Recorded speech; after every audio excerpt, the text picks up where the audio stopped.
Hello my dear students, welcome you all to Mahi tutorials. Today in this video we are going to see about the structure of brain of frog.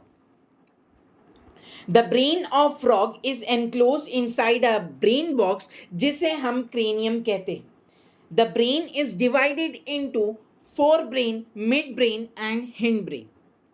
Forebrain includes pair of olfactory lobes, a pair of cerebral hemisphere and an unpaired diencephalon.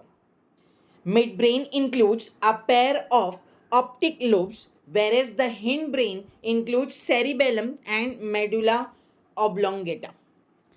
Medulla oblongata skull के base पे मौजूद है एक whole जिसे foramen magnum कहा जाता है. उससे पास आउट करती हैं and continues to form spinal cord. इसी तरह के short and quick revision videos के लिए make sure you stay tuned to Mahi tutorials. If you haven't subscribed to our channel, make sure you subscribe our channel. See you all in the next video. Thank you so much for giving your time.